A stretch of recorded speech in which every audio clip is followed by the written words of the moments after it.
आप देखना शुरू कर चुके हैं बापू वार्ता न्यूज नेटवर्क। इस वक्त मैं गोंदिया शहर में मौजूद हूँ। आप देख सकते हो उप प्रादेशिक परिवहन कार्यालय गोंदिया में मौजूद हूँ और आए दिन अभी आपने देखा होगा हादसे होते हुए नजर आते हैं, कई सारे एक्सीडेंट हो रहे हैं रास्ते पर। लेकिन कहीं ना कहीं आज देखा जाए तो आज हम उप प्रादेशिक परिवहन कार्यालय पहुँचे और पहुँचने की वजह यह है कि हम जैसे कि शोरूम बाइक खरीदने तो जाते हैं, बाइक खरीदने के बाद वह जो है बाइक का नंबर नहीं रहता, तो शोरूम वालों को भी आह्वान हमारे चैनल के जरिए किया जा रहा है कि यदि अगर आप किसी कस्टमर को बाइक अगर बेचते हो तो विदाउट नंबर प्लेट और विदाउट रजिस्टर्ड बाइक ना बेचे।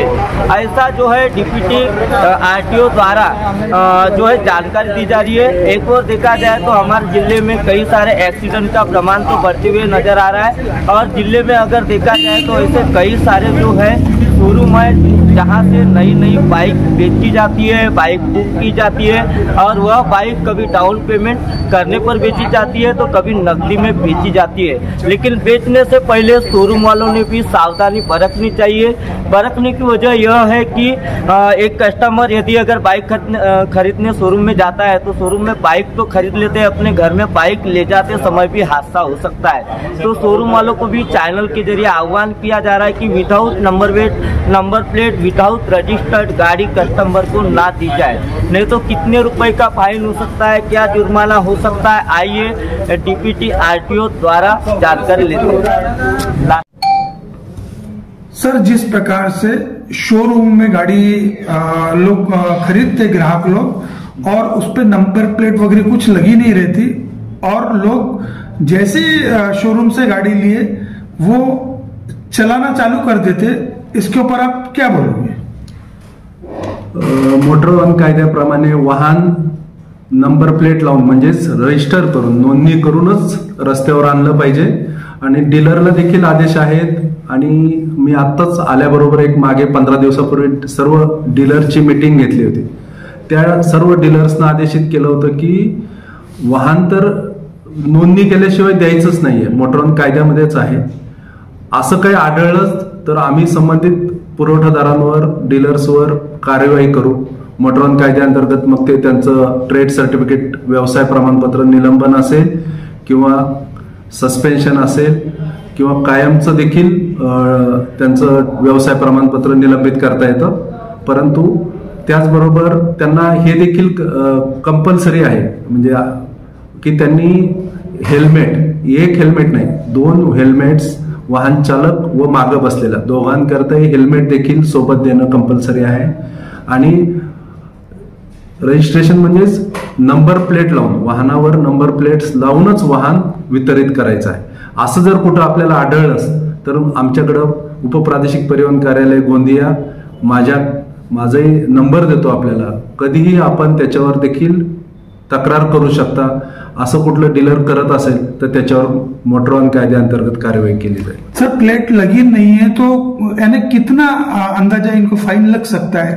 1000 रुपए। नंबर प्लेट नहीं है तो विदाउट नंबर प्लेट का 1000 रुपए जुर्माना है, 1000 रुपए फाइन हो सकता है। और विदाउट रजिस्ट्रेशन गाड़ी हमें अगर मिलती है तो हम उसके लिए वो डीलर को 1 लाख तक का जुर्माना भी हो सकता है। डीलर का लाइसेंस भी कुछ दिन के लिए निलंबित हो सकता है। सर, सूत्रों के हवाले अगर माने जाए जानकारी के हिसाब से तो कई सारे ऐसे शोरूम हैं, हम शोरूम का नाम तो नहीं लेना चाहेंगे। शोरूम से कस्टमर बाइक तो खरीदता है, बाइक खरीदने के बाद में सामने चल के यदि अगर दुर्घटना होती है, दुर्घटना होती तो होती है, लेकिन कस्टमर भी गाड़ी खरीदने से पहले 20,000 रुपए डाउन पेमेंट कर देता है और कहीं ना कहीं शोरूम वालों को भी दिक्कत जाती है। ऐसी भी बातें सामने आती है। नहीं, ऐसा कोई मोटर वाहन व्हीकल्स में कायदे में ऐसा कुछ अलग ये नहीं है, सबके लिए सरीका है, मतलब सेम ही है मोटर वाहन कायदा। उसमें कायदे के अंतर्गत सबने रजिस्ट्रेशन करना जरूरी है और विदाउट रजिस्ट्रेशन कोई डीलर देता है तो उनको हम मोटर वाहन कायदे के अंतर्गत कार्रवाई करेंगे। मैं अभी मेरे जो स्क्वाड्स है, फ्लाइंग स्क्वाड्स, उनको आदेशित किया है अगर ऐसा कोई व्हीकल मिलता है विदाउट रजिस्ट्रेशन डीलर ने दिया है तो उनके ऊपर मोटर वाहन कायदा 1988 के अंतर्गत डेफिनेटली कार्यवाही हो जाएगा। तर मी आपल्याद्वारे सर्व जनतेला गोंदिया नगरातील सर्व रहिवाशांना आवाहन करू इच्छितो की दुचाकी चालवताना आपण वाहन क्षमता म्हणजे जर 2च आहे तर 2च प्रवासी त्यामध्ये दोघांनीच बसून प्रवास करावा। त्याचबरोबर जास्त अपघात हे दुचाकीचे होतात व अपघाती मृत्यू देखील प्रमाण 60% हे दुचाकींचं आहे. तर त्या सर्व वाहन चालकांना आवाहन करू इच्छितो की आपण हेल्मेट ते देखील ISI मार्कचं असावं आणि हेल्मेट म्हणजे घालूनच प्रवास करावा, जेणेकरून कुठेही अपघाती मृत्यू किंवा अपघात होऊन झाला तरी आपल्याला इजा होऊ नये. आणि त्याचबरोबर कार चालवत असाल तर सीट बेल्टचा वापर करावा.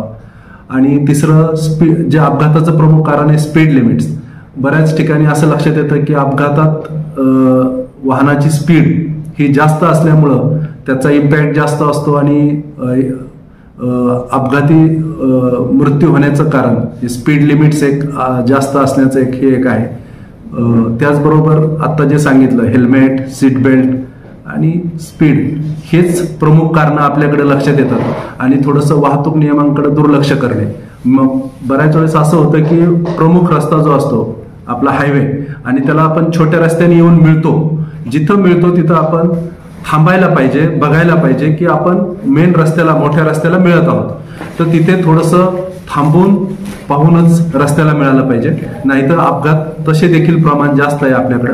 आणि चौथं आहे उलट्या दिशेने येणं. उलट्या दिशेने येताना काय होतं, बऱ्याच वेळेस समोरून येणाऱ्या व्यक्ती हा आपल्या स्पीडमध्ये चाललेला असतो आणि अचानक आपण उलट्या दिशेने येतो. तसं देखील कोणी करू नये. आपण सरळ लेनचं पालन करावं आणि एवढंच आपल्या सर्वांना आवाहन करू. दर्शकों, जैसे कि आपने देखा कि डिप्टी RTO द्वारा जानकारी दी गई है कि यदि अगर आप न्यू बाइक शोरूम के जरिए खरीदते हो तो without number plate, without registered bike ना खरीदे. यदि अगर रास्ते पर वह बाइक पाई गई तो वह सीधा जमा होंगी और लाखों रुपए का फाइन शोरूम वाले को तो होगा, लेकिन साथ ही साथ जो कस्टमर है, जो बाइक चालक है, उसे भी फाइन तगड़ा लगेगा. दूसरी ओर देखा जाए तो एक बाइकर्स ने 2 हेलमेट का यूज करना चाहिए. पीछे जो बैठा व्यक्ति है उसके लिए भी हेलमेट जरूरी है और साथ में बाइकर्स को भी हेलमेट जरूरी है. उसने अपनी खुद की सावधानी खुद बरतनी चाहिए, ऐसा जो है डिप्टी RTO द्वारा जानकारी दी जा रही है. तो दर्शकों, इसी तरीके की खबर देखने के लिए हमारे चैनल को सब्सक्राइब कर बेल आइकन पर प्रेस कीजिए. गोंदिया से देवेंद्र।